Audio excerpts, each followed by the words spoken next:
Kedua orang ini bersiap untuk merampok bank. Tapi baru memasuk ke pintu, segera dipanggil oleh penjaga. Dia bilang dia ingin memeriksa mereka. Dojo buru-buru marah. Di hatinya ingin melarikan diri.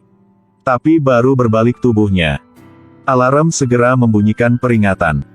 Si penjaga jika memeriksa saku, tahu bahwa di saku Mei punya pistol. Jika ditemukan, ini bukan gagal semuanya kan? Jadi Mei dengan cepat berkata bahwa karena gantungan kunci inilah yang membuat suara.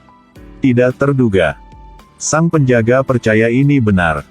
Saat kedua orang ini menunggu untuk bersiap menembak, kepala tim keamanan datang ke depan lagi.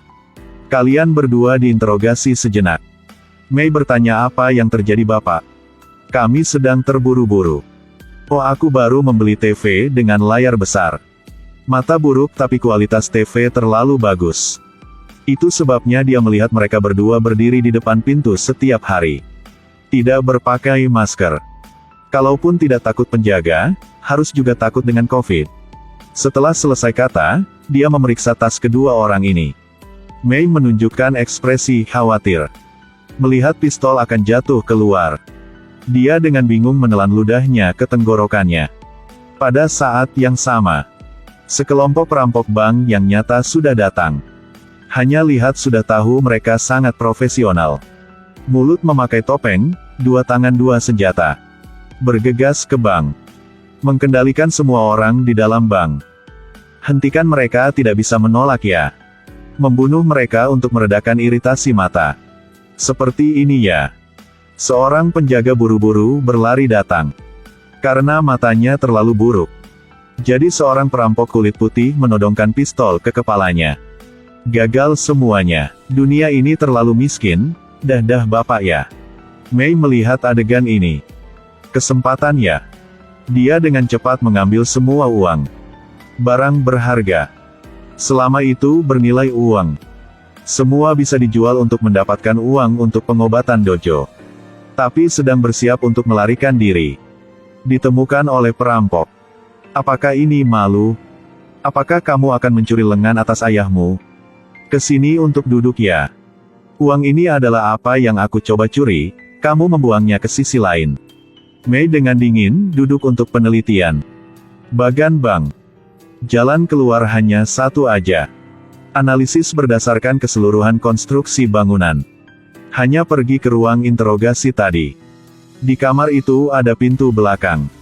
Mungkin itu adalah jalan keluar. Setelah selesai kata, kemudian bertindakan.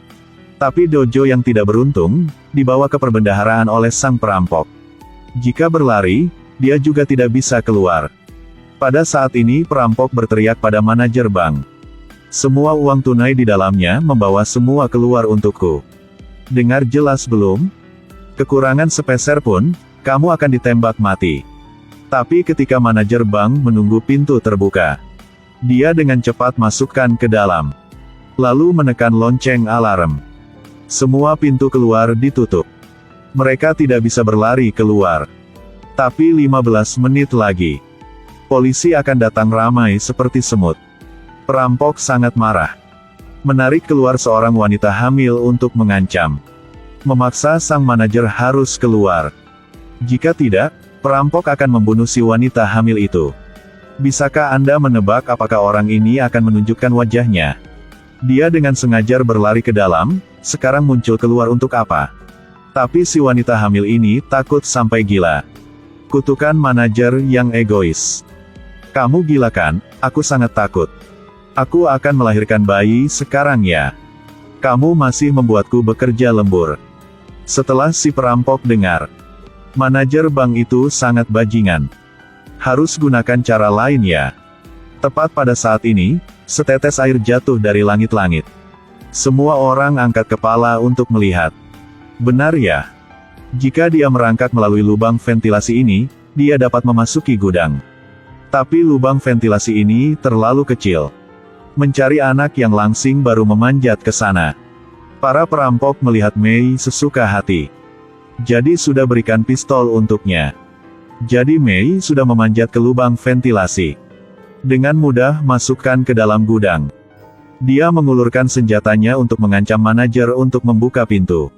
Tapi si manajer dengan licik mengambil kesempatan untuk matikan lampu.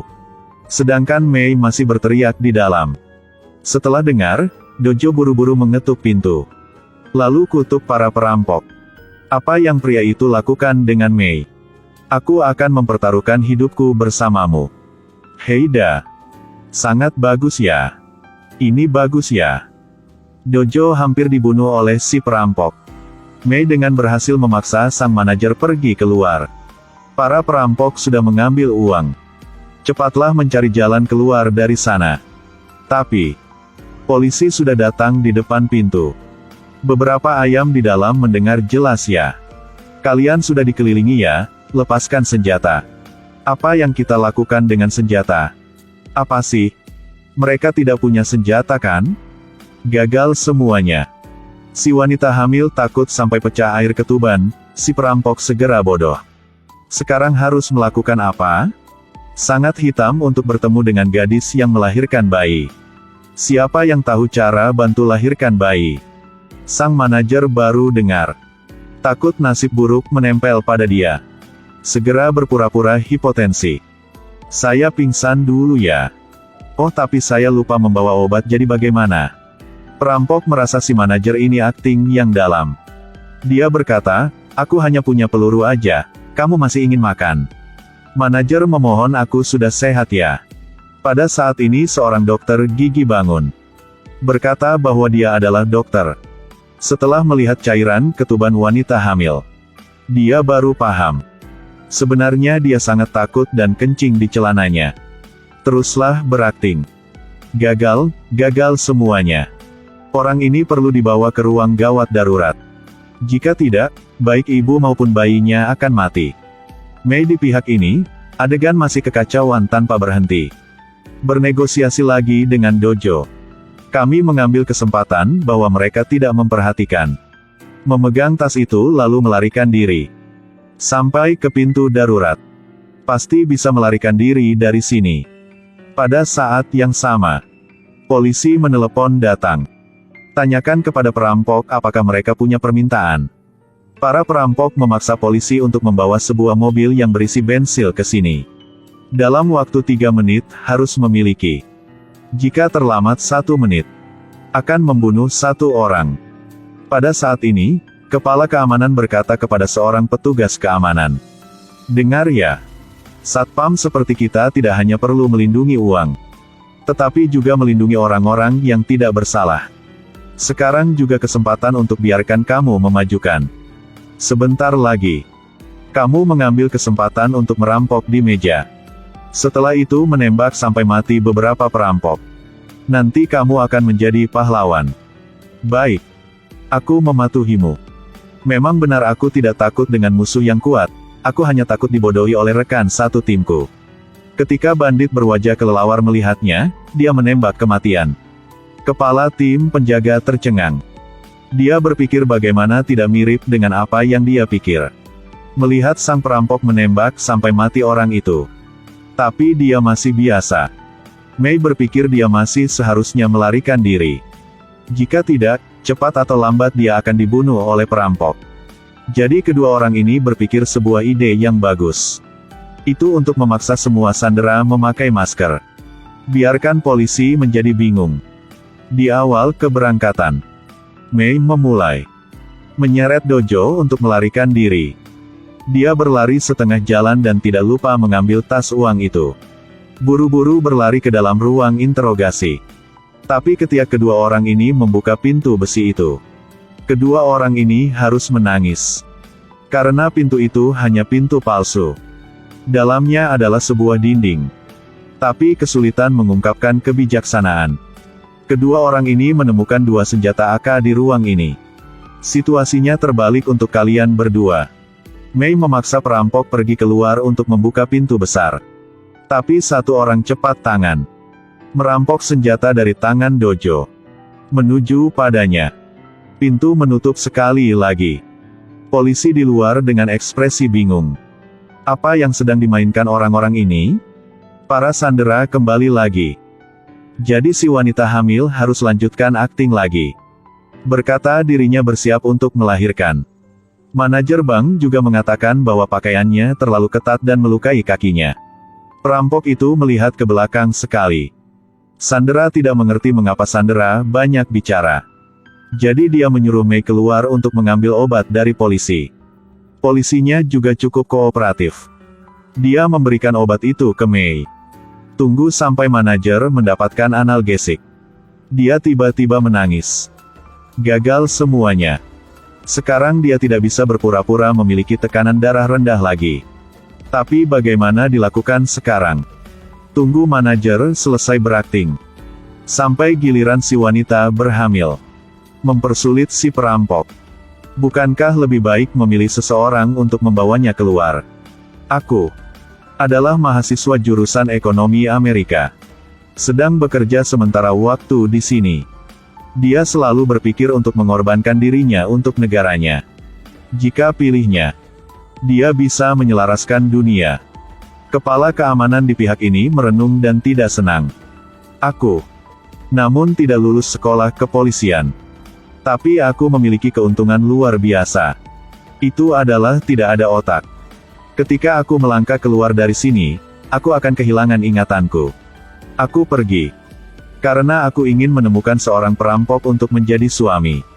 Jadi kamu jangan membunuhku. Canda ya, kamu kebohongan tak tahu malu. Orang lain ya. Aku sebelumnya pernah sebagai biksu. Sedang berniat untuk membawa 100 biksu ke daerah barat untuk minta kitab suci. Tunggu aku mendapatkan kembali kitab sucinya. Pasti akan membantu industri perampokan bank. Biarkan kamu lebih banyak uang. Si perampok setelah dengar. Dia pikir Sandra ini juga cukup menarik. Masih membiarkan orang yang rekan satu timnya bawa wanita hamil keluar dulu. Meskipun keduanya lebih mudah untuk melarikan diri bagi orang-orang di dalam. Nanti semua orang mulai berpakai masker. Memutuskan untuk bergegas keluar. Tapi baru ingin keluar. Di saku perampok menjatuhkan sebuah berlian. Itu menginjak sampai hancur. Si perampok ini segera bodoh. Berkata bahwa si manajer ini kamu ingin menipu kami kan? Di pihak ini si biksu juga tercengang. Berlian ini adalah yang terbesar yang aku miliki di bank. Mengapa ini palsu? Apa sih? Bagaimana jika aku meminjamnya dulu? Tidak ada yang tahu bank dirampok. Apakah kamu masih memiliki mulut yang keras? Aku pikir kamu lebih seperti perampok. Si manajer marah. Kamu pasti baik ya. Berlian itu kamu juga mencuri. Apa yang kamu menekankan? Kamu bahkan menyuruhku untuk membantumu mencuci uang. Mengapa kamu harus berpura-pura kaya? Saat ini si perampok tidak tahan lagi. Segera mengeluarkan pistol dan menembak mati si manajer. Orang ini berbicara terlalu banyak.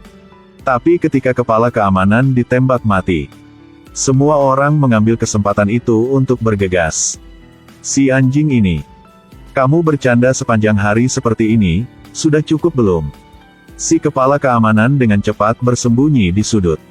Lepaskan masker itu. Lari dengan biksu. Si anjing ini. Aku tahu sejak awal bahwa kamu bukan tipe yang baik. Setiap kali menipu seorang pria untuk mempertaruhkan nyawanya. Kamu hidup tidak bisa dibandingkan dengan seekor anjing. Jadi bagaimana?